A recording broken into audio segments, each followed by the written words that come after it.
샬롬. 제 앞 채플은 누가 이미 드린 예배가 아닙니다. 여호와 이래로 귀하께서 비로소 드릴 예배입니다. 따라서 하나님 흠행하실 그 향기와 내리실 복이 온전히 담겨져 있는 예배입니다.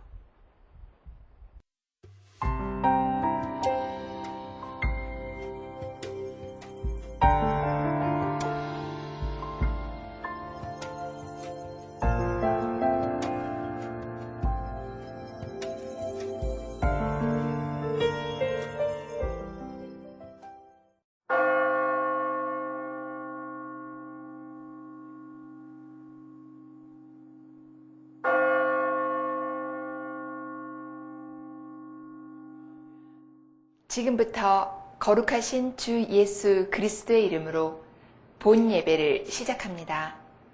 다 같이 기원기도 드리겠습니다. 거룩하시고 은혜가 풍성하신 주님, 모든 관사와 영광을 돌립니다. 이 시간 성령으로 충만케 하사 우리의 예배를 흠양하여 주시고 복을 내리시사 우리로 긍휼함을 입게 하옵소서. 예수 그리스도의 이름으로 기원하옵나이다. 아멘.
생명의 말씀 시간입니다. 이갈래 목사님 설교로 들으시겠습니다. 할렐루야. 주님의 이름으로 평안을 빌어 문안합니다. 오늘 함께 나누실 하나님의 말씀은 고린도후서 7장 10절로서 11절까지입니다. 하나님의 뜻대로 하는 근심은 후회할 것이 없는 구원에 이르게 하는 회개를 이루는 것이요 세상 근심은 사망을 이루는 것이니라. 보라, 하나님의 뜻대로 하게 한 이 근심이 너희로 얼마나 간절하게 하며 얼마나 변명하게 하며 얼마나 분하게 하며 얼마나 두렵게 하며 얼마나 사모하게 하며 얼마나 열심 있게 하며 얼마나 벌하게 하였는가. 너희가 저 일에 대하여 1절 너희 자신의 깨끗함을 나타내었느니라. 아멘.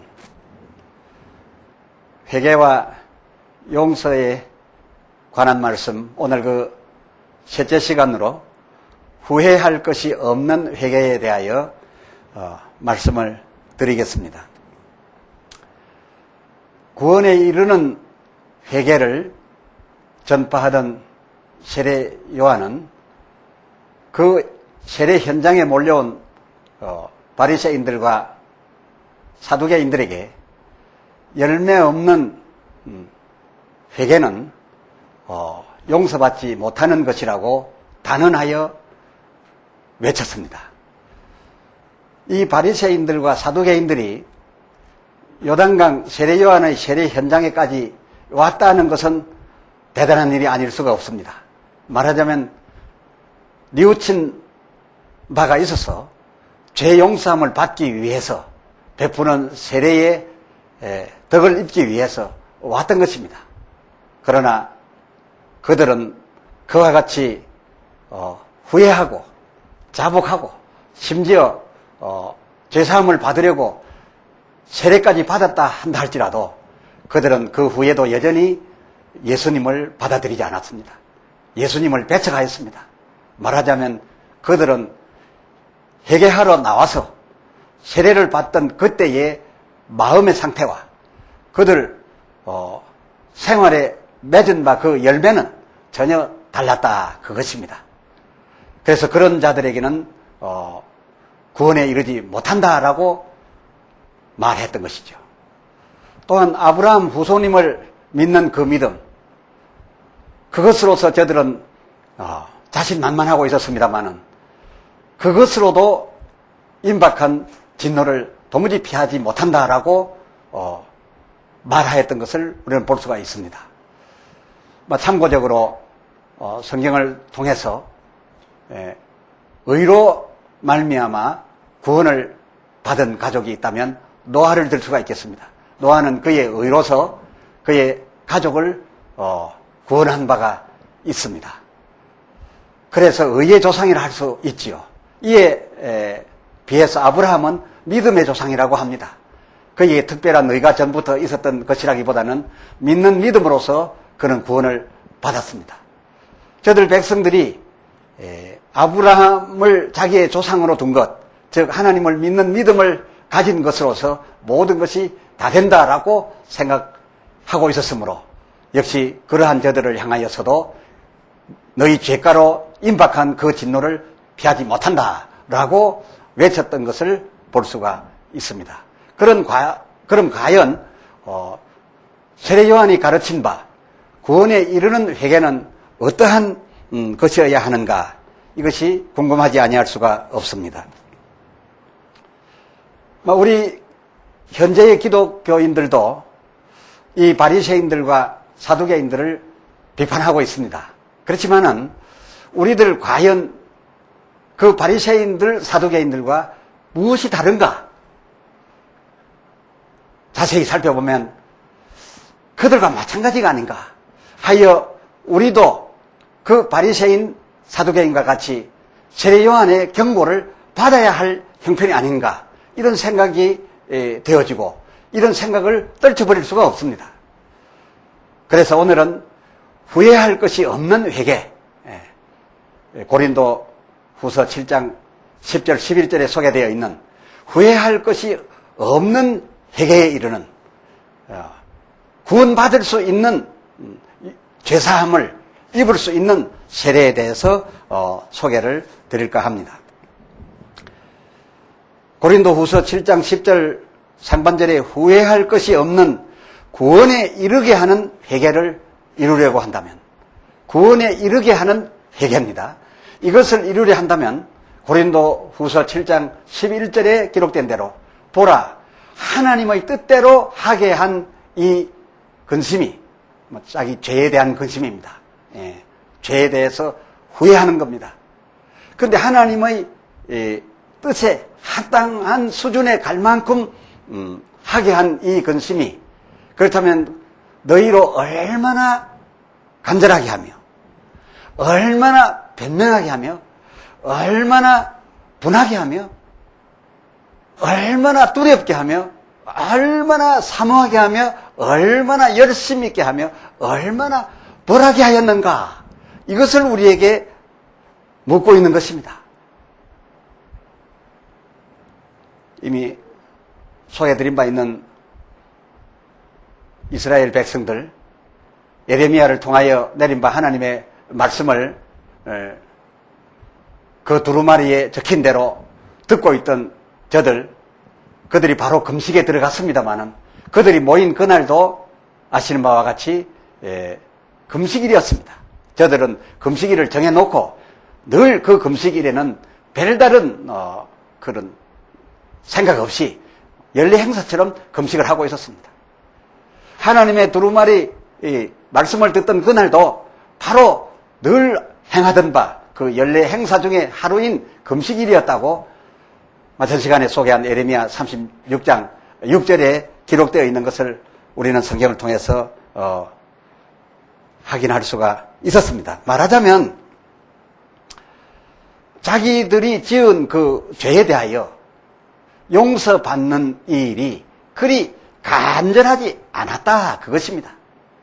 자기 죄에 대해서 받을 바 벌이 정말 무섭고 두렵고, 그리고 벌이 확실하게 올 것이라는 생각을 가졌다면 용서받는 일에 적당히 하는 것이 아니라 간절해야 한다는 것입니다. 그리고 적어도 변명해야 된다는 것입니다. 그러나 오늘날 죄 용서함을 받으려고 하는 사람들이 내가 여차여차해서 이렇게 죄를 지을 수밖에 없었습니다라는 그 변명의 필요조차도 거의 느끼지 못하고 있는 것을 볼 수가 있습니다. 그리고 내가 왜 이렇게 죄를 지었던가, 왜 이렇게 실수했던가, 왜 내가 마귀의 말을 들었던가, 이렇게 분해하는 것도 거의 보지 못합니다.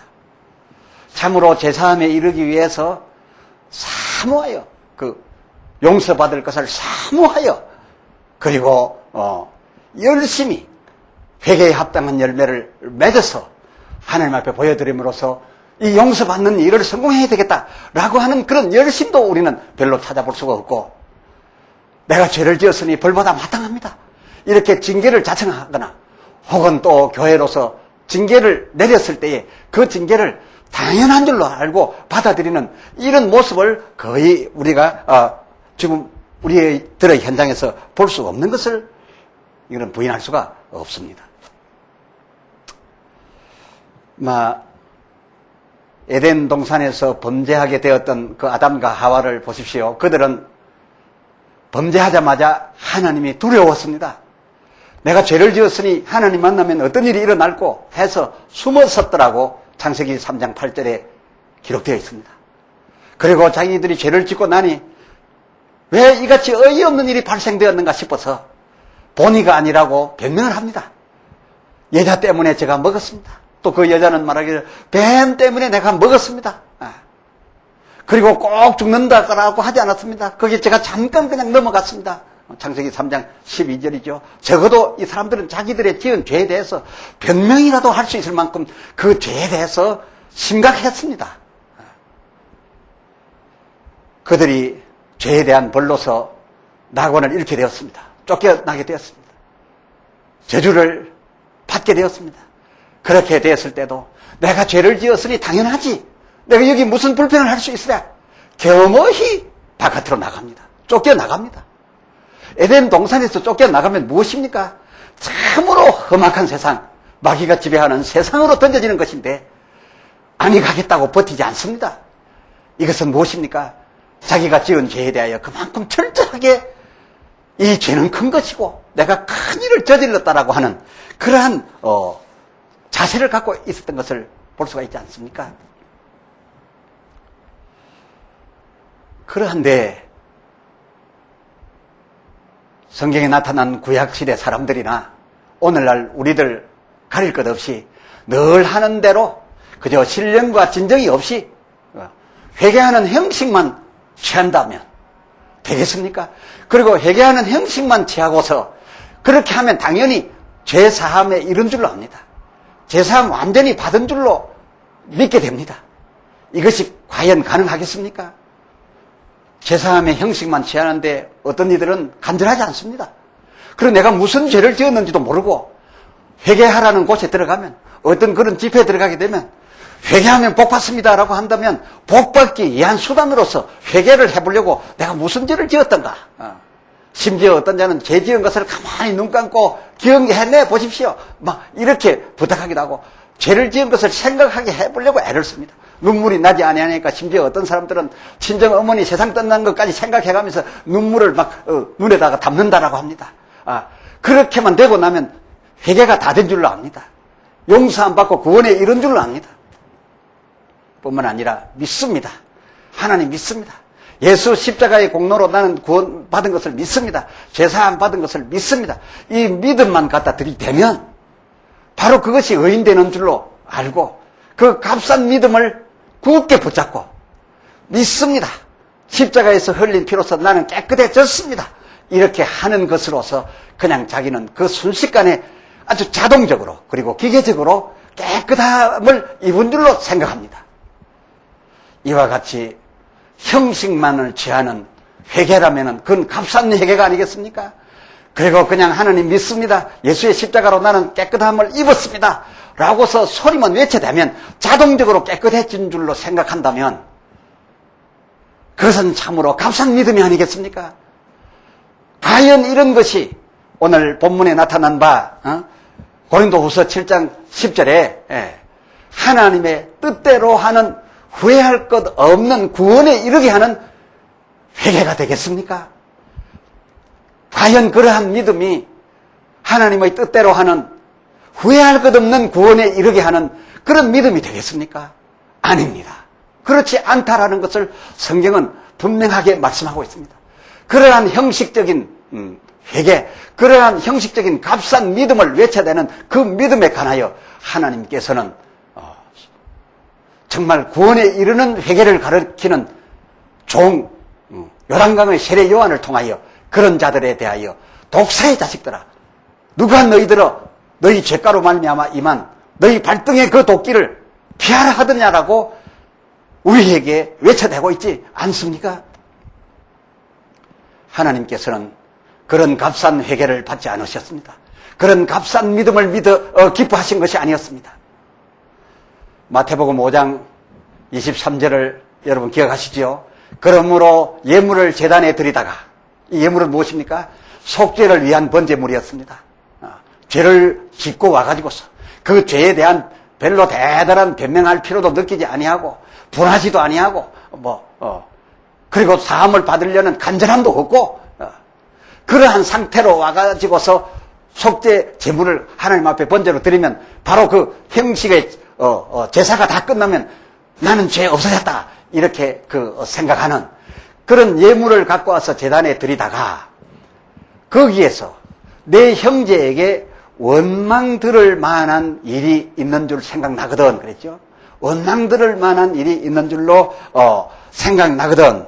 24절에 예물을 제단 앞에 두고, 예물을 제단 앞에 그대로 두고 먼저 가서 그러니까 형식적으로 어떤 번제의 제사를 다 드린 것으로 그렇게 쉽게 되어지는 것이 아니라는 겁니다.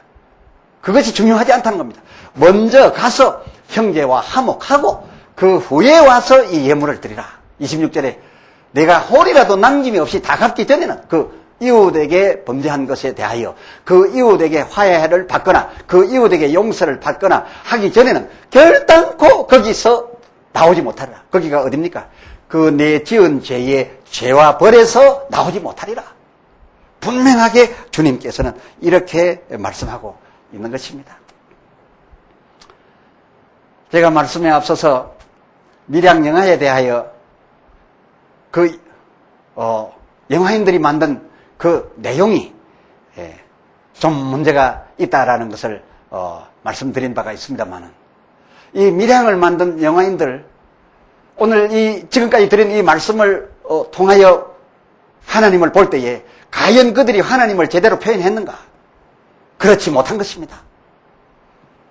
저는 그 영화를 직접 보지는 않았습니다만은 많은 기록들과 또한 기사들을 통하여 그 영화의 내용을 읽을 수가 있었습니다.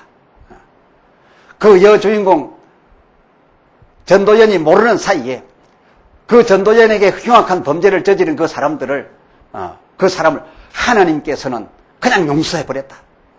그리고 그가 하나님께 용서받았다고 나와서 활개치면서 떠든다는 것입니다.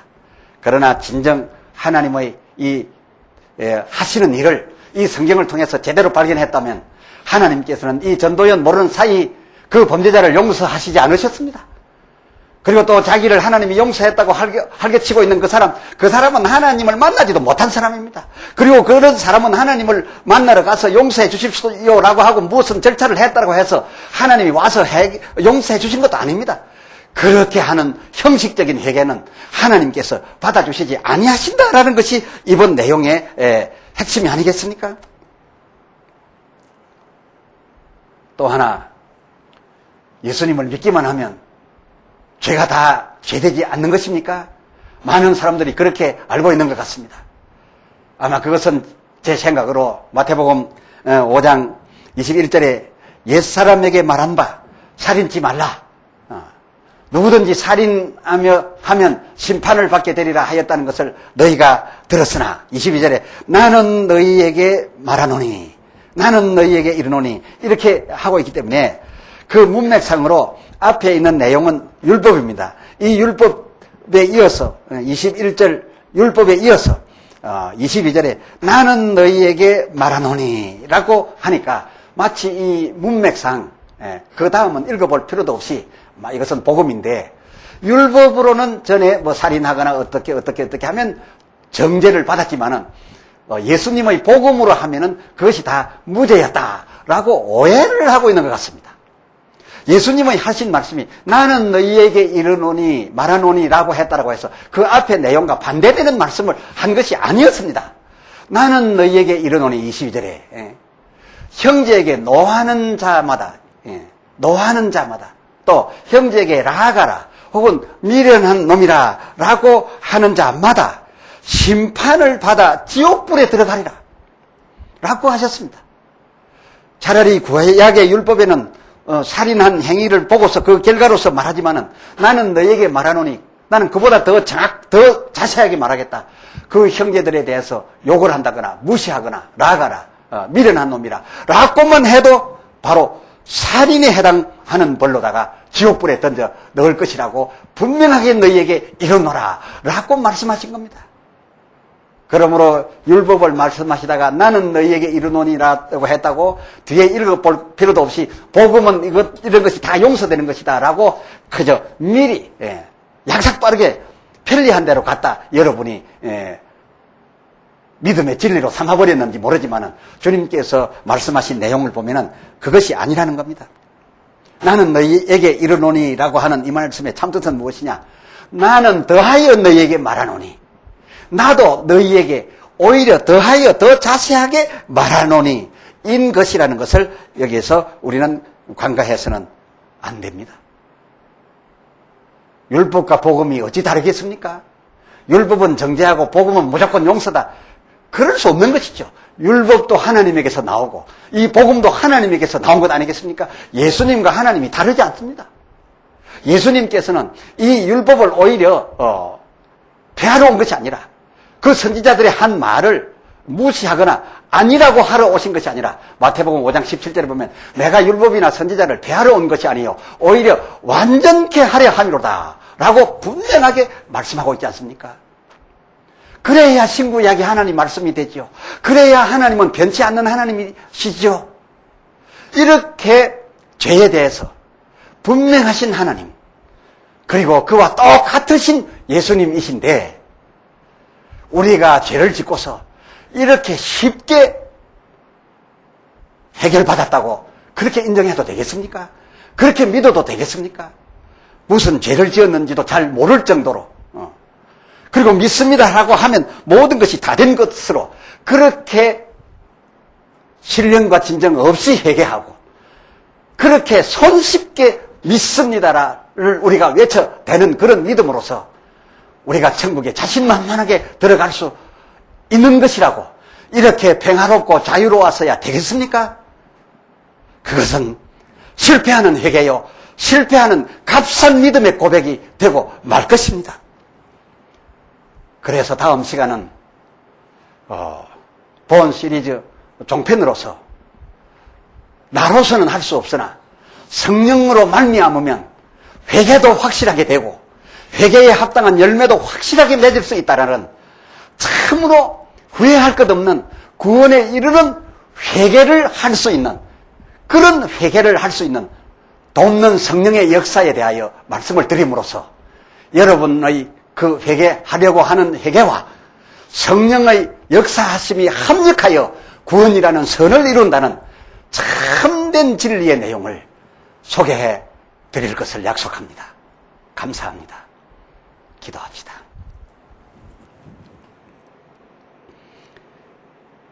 하나님 아버지,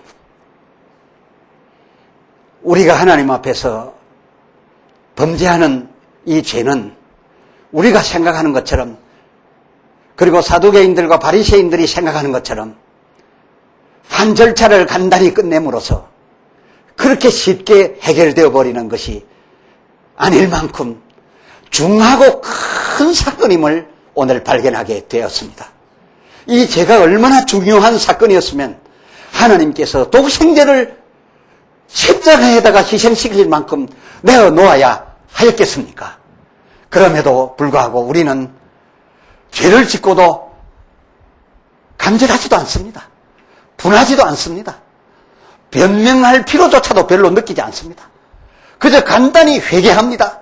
자복합니다 하고서 거기에 합당한 열매는 맺어드려 내가 새로운 사람이 되려고 하지도 않습니다. 그리하고서도 그저 예수 믿으니 나는 의인입니다. 내가 회개하였으니 나는 깨끗해졌습니다. 이런 내가 천국 가지 않으면 누가 갈 것입니까? 라고 우리는 자신만만하게 살아가고 있었습니다만은 이래도 되는 것이었습니까? 이러다가 천국 문 앞에 이르러 내가 너를 도무지 알지 못한다 한마디 해버리면 그때는 어찌 수습할 수 있겠나이까? 근본 시리즈를 통하여 죄가 얼마나 중요한 것인 것도 다시 깨닫게 하여 주시고 이 죄를 해결받는 것이 그렇게 쉬운 것이 아니라 참으로 간절하고 참으로 사모하고 참으로 분하고 적어도 변명이라도 할 만큼 되어야 하나님께서 용서하여 주시는 바 회개에 이를 줄로 알아서 우리는 이제 이후로 죄 사함에 이르는 회개로 회개할 수 있게 하여 주시옵소서. 그리고 우리의 그러한 회개를 받아 주시옵시고 사하여 주시옵소서. 우리 주 예수 그리스도의 이름으로 간절히 구하여 기도 올리옵나이다. 아멘. 아멘.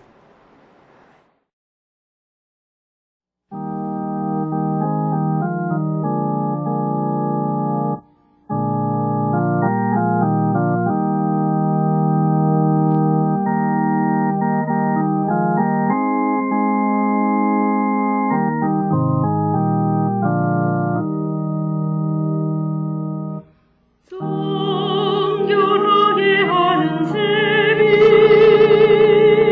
나의 앞에 있도다. 성령께서 검토하네 되시으라 하시네. 찬양하리 찬양하리 임명한 어린 양 주께 영광 돌리오라. 우리 죄를 씻어주셨네.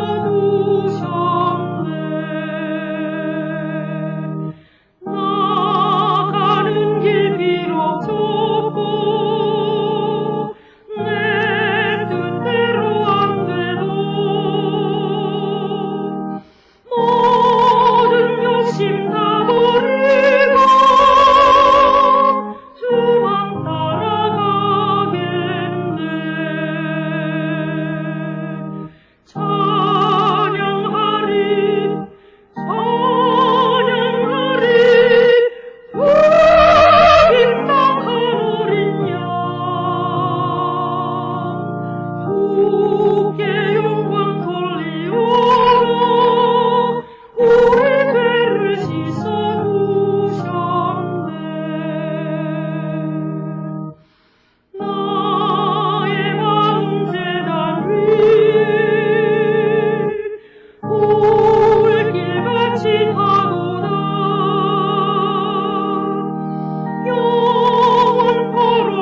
이제는 우리 주 예수 그리스도의 무한하신 은혜와 아버지 하나님의 사랑하심과 성령님의 임하셔서 우리의 연약함을 도우사 후회할 것 없는 죄사함에 이르는 구원에 이르는 회개를 할 수 있게 도와주시는 그 역사심이 진실로 죄는 어쩌다가 범하였사오나 그러나 주의 은혜로 구원함에 이르는 용서를 받기를 간절한 마음으로 사모하고 그리고 가슴을 치며 회개하는 모든 주의 백성들에게 이제로부터 그 영혼까지 함께 있을지어다.